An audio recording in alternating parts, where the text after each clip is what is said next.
Et c'est parti pour Patrimoine Passion, le rendez-vous dédié à l'investissement plaisir, passion ou alternatif de Smart Patrimoine. En l'occurrence, nous allons nous intéresser aujourd'hui au financement du cinéma et plus particulièrement aux investissements côté épargnant qui permettent de financer des projets donc cinématographiques ou télévisuels. Nous en parlons avec Yann Lequelec. Bonjour Yann Lequelec. Bonjour Nicolas. Bienvenue sur le plateau Smart Patrimoine. Vous êtes directeur général de Cinémage. Donc, les Sofica ont recommencé à collecter pour cette année 2024. L'occasion de se poser la question en tant qu'épargnant si on a envie de diversifier son patrimoine avec des investissements directs ou indirects dans le cinéma. Alors on peut peut-être rappeler pour ceux qui nous écoutent le fonctionnement d'une Sofica.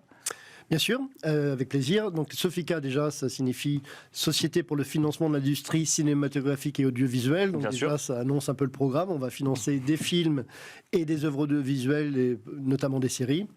Les Sofica sont donc des sociétés dans lesquelles on peut investir et qui bénéficient d'un avantage fiscal très important puisque la réduction d'impôt est à hauteur sur le revenu est Bien à sûr. hauteur de 48%. D'accord. Ce qui en fait la niche fiscale la plus, avec le taux de défiscalisation le plus important, tout produit confondu. Donc quand j'investis dans une Sofica, j'ai une réduction sur mon impôt sur le revenu de 48% en fonction du montant évidemment que j'ai investi dans la Sofica. Exactement. D'accord. Si vous investissez 10 000 euros, vous aurez 4 800 euros de réduction d'impôt, sachant que vous pouvez investir par foyer fiscal jusqu'à 18 000 euros par an, et donc par foyer fiscal. Sachant que, et c'est une niche fiscale qui est très éprouvée, qui a fait ses preuves, puisque depuis 1985, donc il y a 38 ans maintenant, que le système des Sofica existe. D'accord. Il y a 13 acteurs. Oui, c'est ça. Puis surtout, il y a une liste qui est remise à jour chaque année, c'est-à-dire que ne peuvent collecter que les Sofica agréés. Donc, on est généralement entre 12 ou 13 acteurs, effectivement, par an. Oui, tout à fait, parce qu'en fait, il y a une double tutelle des Sofica. Alors, ce sont des sociétés privées tout à fait autonomes dans leur choix, mais qui... donc, la DGFiP agrée les Sofica, et il y a également une tutelle du Centre national de la cinématographie qui vérifie que les investissements sont dirigés là où ils devraient être dirigés, c'est-à-dire vers le cinéma et l'audiovisuel. Et donc, il y a 73 millions d'euros de collecte au total. Et pour l'année 2024. Pour l'année 2000, donc la collecte 2023 qui sera investie en 2024, puisque les Sofica ont ensuite un an pour investir dans des films, et ensuite les films sortent et on peut rendre l'argent aux souscripteurs au bout de 5 ans, à partir de 5 ans. Et pour ce qui nous concerne, la Sofica Cinémage, nous, on est sur une collecte de 12 millions d'euros, donc on a la chance d'avoir l'agrément le plus important des Sofica depuis quelques temps, et donc la collecte a démarré pour notre Sofica, mais comme pour les autres, il y a 2 semaines environ. Quand vous dites on peut rendre l'argent au bout de 5 ans, alors on ne fait pas du prêt quand on investit en Sofica, mais c'est le rendement potentiel qu'on pourrait avoir, ça c'est au bout des 5 prochaines années. Non, ce que je veux dire, c'est que si vous investissez maintenant en 2023 avant le 31 décembre, alors ce sera à partir de 2028 que nous pouvons... Très concrètement, qu'est-ce qui se passe ? En 2024, nous allons investir les fonds levés dans les films et les séries. Les films et les séries vont alors sortir. Et ça met toujours un peu de temps, il y a un tournage, effectivement. Il y a un tournage, exactement. Les films sortent en salle, sur les plateformes, j'y reviendrai, passent à la télé. Et puis, nous, on est titulaire de droits à perpétuité sur les films. Bien sûr. Mais il y a un marché secondaire des droits du film qui fait qu'on rend liquide nos droits à recettes sur les films au bout de la 5e année, ce qui fait qu'à ce moment-là, il n'y a plus que du cash dans la Sofica, ce qui nous permet de rendre l'argent à nos actionnaires. Et alors justement, vous l'avez un petit peu mentionné avec le cinéma ou les plateformes, quelles sont les sources de rentabilité d'un investissement comme celui qu'on peut réaliser dans une Sofica ? Alors, il y en a plusieurs. D'abord, évidemment, donc il y a l'avantage fiscal. Bien sûr. Donc ça, j'en parle pas. Ensuite, sur le sous-jacent lui-même.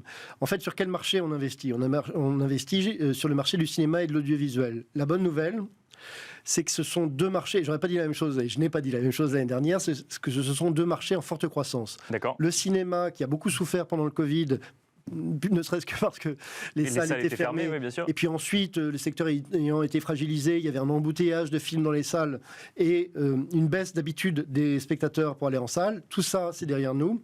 Et on voit des signes des chiffres de fréquentation sur les derniers mois excellents et même supérieurs à l'avant-Covid. Et pour ce qui nous concerne, par exemple, Cinémage, on a investi dans Anatomie d'une chute qui a eu la chance d'obtenir la Palme d'Or cette année, qui est actuellement sur les écrans, et alors même que c'est un film qu'on pourrait qualifier de film d'auteur, qui est au-delà d'1 million d'entrées, ce qui est exceptionnel, et qui se vend dans le monde entier. Donc le marché du cinéma fonctionne bien.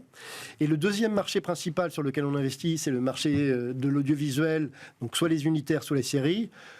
Chez Cinémage, par exemple, on a investi sur En Thérapie, sur le Bureau des légendes, ou plus récemment sur la série Bardot. Et là encore, on voit c'est un secteur qui se porte très bien. D'abord parce que les séries françaises se vendent bien à l'export, mais aussi parce qu'il y a une concurrence que vous remarquez certainement dans votre consommation d'images animées au quotidien, c'est-à-dire entre Netflix, Amazon, Apple et toutes les plateformes. Il leur faut des films à présenter à leurs abonnés, et évidemment quand il y a une concurrence d'acheteurs quelque part. D'acheteurs également, exactement. Et donc ça, c'est les deux principales sources de rentabilité, c'est la croissance du marché, et ensuite notre travail à nous, c'est d'identifier les pépites, les bons films, et de savoir si leur potentiel est plutôt sur la salle, sur l'international, sur la télévision, les plateformes, ou sur l'ensemble, et donc par un travail d'ingénierie financière, d'essayer de savoir en contrepartie de quelles recettes on positionne notre investissement pour aider le producteur à faire ses films. Alors, j'allais vous poser une question. Effectivement, vous représentez Cinémage. Il y a d'autres Sofica, effectivement, qui font des choix différents. Mais quand on a comme ça une sorte d'engagement de rentabilité, ou en tout cas de nécessité de rendre rentable des fonds qui ont été investis dans les Sofica, est-ce qu'on ne choisit que des films dont on est sûr qu'ils vont être rentables, des films qu'on pourrait qualifier de commerciaux, ou les choix sont faits de manière différente ? Non, alors, encore une fois, chaque Sofica a sa stratégie d'investissement. Moi, je peux vous parler de la nôtre chez Cinémage. En réalité, on s'aperçoit de choses, pour ce qui nous concerne, depuis notre création, il y a 18 ans maintenant. Là, on lève Cinémage 19. On a investi dans 50% de nos investissements sur le cinéma ont été dirigés vers des premiers et seconds films.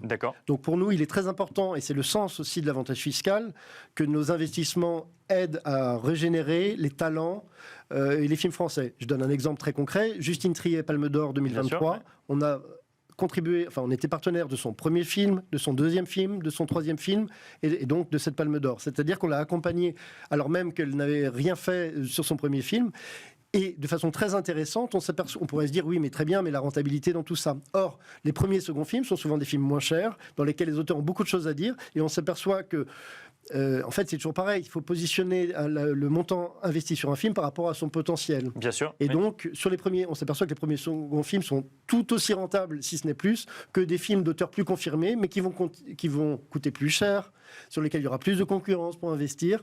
Et donc, le break-even sera plus loin. Donc, nous, on est très attachés à cette, au fait, à la recherche et développement, finalement, des talents qui vont s'exprimer sur les séries ou sur les films. Et ça, c'est vraiment une de nos spécificités chez Cinémage. Oui. Merci beaucoup Yann Lequelec de nous avoir accompagnés sur le plateau de Smart Patrimoine. Je rappelle que vous êtes directeur général de Cinémage. Merci beaucoup. Merci à vous. Merci à vous, et on se retrouve tout de suite dans Enjeu Patrimoine.